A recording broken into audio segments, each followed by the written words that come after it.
SSC পরীক্ষা 2025 ব্যাচের শিক্ষার্থীরা, আজকে আমি তোমাদের জন্য রসায়ন ফাইনাল সাজেশন নিয়ে হাজির হয়েছি। আমি আশা করছি যে তুমি যদি এই সাজেশনটা প্রপারলি ফলো করো তাইলে তুমি A+ এনশিওর করতে পারবা এবং খুবই ভালো একটা মার্কস কিন্তু তুমি অ্যাচিভ করতে পারবা ইনশাআল্লাহ। সো দেখো, প্রথমে আমি সৃজনশীল অংশটুকু তোমাদেরকে দেখাবো। সৃজনশীল তোমাদের 8টি থেকে 5টি প্রশ্নের উত্তর দিতে হবে।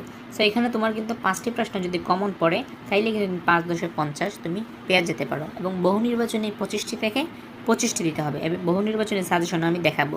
প্রথমে আমি সৃজনশীল সাজেশনটা দেখাই। সৃজনশীল 5টি প্রশ্ন কমন পড়বে। আমি কিছু চ্যাপ্টার নিছি, যে সবগুলো চ্যাপ্টার পড়া লাগবে না। তোমার 12টি চ্যাপ্টারের মধ্যে আমি 6টি চ্যাপ্টার নিছি, যে 6টি চ্যাপ্টার পড়ার কারণে তুমি ইজিলি 5টি আনসার করতে পারবে। সো দেখতে পাচ্ছ তোমার চ্যাপ্টারের পাশে কিন্তু আমি স্টার দিয়ে দিয়েছি। এখানে 3 স্টার যেগুলো, এগুলো আমরা মূল ইম্পর্টেন্ট এবং বেশি গুরুত্ব দিয়ে করবো। এগুলোর থেকে বিগত সালের প্রশ্ন আসছে সবচেয়ে বেশিবার। সো আমি আগে 3 স্টারের অধ্যায়গুলো দেখে নিই। তো তার আগে বলে দিচ্ছি, এভাবে আমাদের চ্যানেলে আপডেটজনিত পড়ালেখার জনিত আপডেট আসবে, তার জন্য তোমরা অবশ্যই চ্যানেলটি সাবস্ক্রাইব করে পাশে থাকা নোটিফিকেশন বেল আইকনে প্রেস করে দেবা। সো দেখো, প্রথমেই যে 3 স্টার নিয়েছি সেটা হচ্ছে পদার্থের গঠন। এটা কিন্তু খুবই ইম্পর্টেন্ট একটা চ্যাপ্টার। শর্ট সিলেবাস যখন ছিল, তোমাদের তো শর্ট সিলেবাস না, শর্ট সিলেবাসে কিন্তু এই চ্যাপ্টারগুলো কিন্তু তারা রাখছিল। তারপর হচ্ছে পর্যায় সারণী, এটাও খুব ইম্পর্টেন্ট চ্যাপ্টার, 4 নম্বর চ্যাপ্টার। অনেক সময় 3 এবং 4 মিলে একটা কোয়েশ্চেন দেয়, আবার অনেক সময় আলাদা আলাদা দেয় দুইটা। তারপর হচ্ছে দেখো 5 নম্বর চ্যাপ্টার রাসায়নিক বন্ধন, এটাও খুব ইম্পর্টেন্ট, এটাও 3 স্টারের কাতারে আছে। তারপর হচ্ছে মূলের ধারণা ও রাসায়নিক গণনা, এটাও 3 স্টার।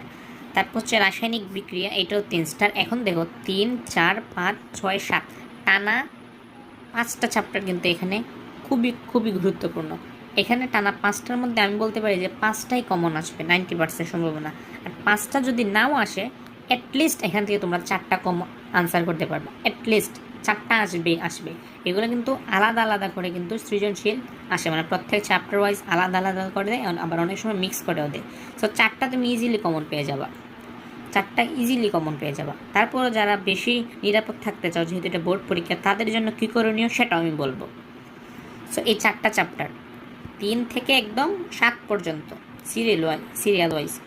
সো তারপরে যে চ্যাপ্টারটা নিয়েছি আমরা, সেটা হচ্ছে খুবই গুরুত্বপূর্ণ। তোমরা জানো জীবাশ্ম মানে জৈব যৌগ, যে চ্যাপ্টারটা অনেকে ভয় পেলেও এই চ্যাপ্টারে কিছু টিপস এবং টেকনিকের মাধ্যমে পড়াশোনা করলে এই চ্যাপ্টার অনেক সহজেই আয়ত্ত করা যায়। সো এই চ্যাপ্টার থেকে কিন্তু অনেক সময় 2টাও দিয়ে দিতে পারে, বলা যায় না, 2টাও দিয়ে দিতে পারে, আবার একটা তো মাস্ট দিবে। সো আমি তোমাদেরকে বলবো যে তোমরা জৈব যৌগ চ্যাপ্টারটাকে একদম সুন্দরভাবে, একদম প্রপার ওয়েতে তোমরা শেষ করো, কারণ এখান থেকে 2টা আসতে পারে এবং একটা তো মাস্ট বি আসবেই। তাছাড়া এই চ্যাপ্টার থেকে কিন্তু MCQ তুলনামূলক বেশি আসে। তো তোমার এখানে কিন্তু মানে অনেক বড় একটা ফ্যাক্ট মার্কস তোলার ক্ষেত্রে এই জীবাশ্ম চ্যাপ্টারটা, মানে জৈব যৌগ চ্যাপ্টারটা। তারপরে মনে করো এই যে 6টা চ্যাপ্টার আমি নিলাম, এখান থেকে পড়াশোনা করলে আমি আশা করি 50-50 তোমাদের এনশিওর হয়ে যাবে, যদি তোমরা প্রত্যেক চ্যাপ্টারে A to Z ভালোভাবে প্রপার ওয়েতে পড়াশোনা করো তাইলে, এবং ইম্পর্টেন্টগুলো বেশিবার পড়ো। তারপর হচ্ছে যারা আর একটু বেশি কী থাকতে চাও, নিরাপদ থাকতে চাও যে না আমি আর একটু পড়বো, এবং MCQর জন্য স্পেশালি, কারণ MCQতে তোমার আর বিকল্প নাই, ঠিক না? MCQর জন্য তুমি বাকি চ্যাপ্টারগুলো তুমি সৃজনশীল হইতে না পড়লেও MCQর জন্য কিছুটা হলে তোমার পড়াশোনা করতে হবে। তারপর হচ্ছে তোমার 2 স্টার, মানে যেগুলো 3 স্টার থেকে লেস ইম্পর্টেন্ট, পদার্থের অবস্থা।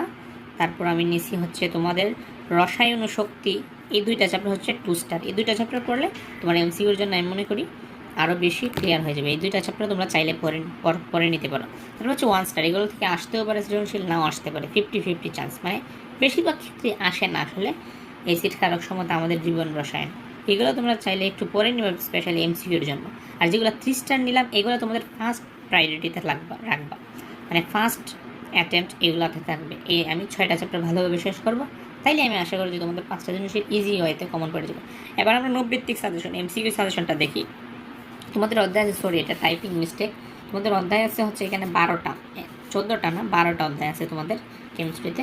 সেই 12টা কোয়েশ্চেনের বিগত সালে 2018 থেকে 24 সালের বোর্ডগুলোর সকল MCQ তুমি পড়বা, মানে স্কুল না পড়ো, বোর্ডগুলা পড়বা, জাস্ট বোর্ডগুলা পড়লে আমি আশা করি কভার হয়ে যাবে নৈর্ব্যক্তিক সাজেশনের জন্য। 2018 থেকে 2024 সালের বোর্ডগুলোর সকল MCQ। দেন গাইড পড়বা, গাইডে যে গাইডে ইউজ করো না কেন তোমরা। তারপর সাপ্লিমেন্ট, টেস্ট পেপার, এগুলো সলভ করবা, এগুলার MCQ দেখবা। তাইলে আশা করছি তুমি বিগত সালের প্রশ্নগুলো থেকে তুমি আইডিয়া পেয়ে যাবে। এবং সবচেয়ে ইম্পর্টেন্ট যে বিষয়টা এখানে লেখা হয় নাই সেটা হচ্ছে তোমরা একটু মনোযোগ দিয়ে বইটা আন্ডারলাইন করে ইম্পর্টেন্ট লাইনগুলো বইটা পড়বা। মেন যে বুকটা তোমাদের গপ থেকে দিয়েছে সেই বুকটা কিন্তু ভালোভাবে পড়বা। শুধু বই পড়লেই হবে না, এগুলো কিন্তু guide, supplement, test paper solve করা লাগবে। কারণ তুমি শুধু বই পড়লে কিন্তু কি বুঝতে পারবে না যে কোনটা আসছে বিগত সালে, কোনটা আসে নাই। তো তুমি ইম্পর্টেন্টটা কিন্তু তুমি বাছাই করতে পারবে না, যার কারণে তোমাদের গাইড করতে হবে, সাপ্লিমেন্ট করতে হবে, টেস্ট পেপার করতে হবে।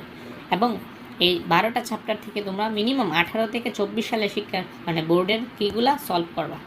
আশা করি তুমি যদি এই নিয়মে যদি পড়াশোনা করো, ইনশাল্লাহ তোমার 90% প্লাস মার্ক তুমি আনসার করতে পারবা এবং A+ তো ইনশাল্লাহ শিওর থাকবেই তোমাদের।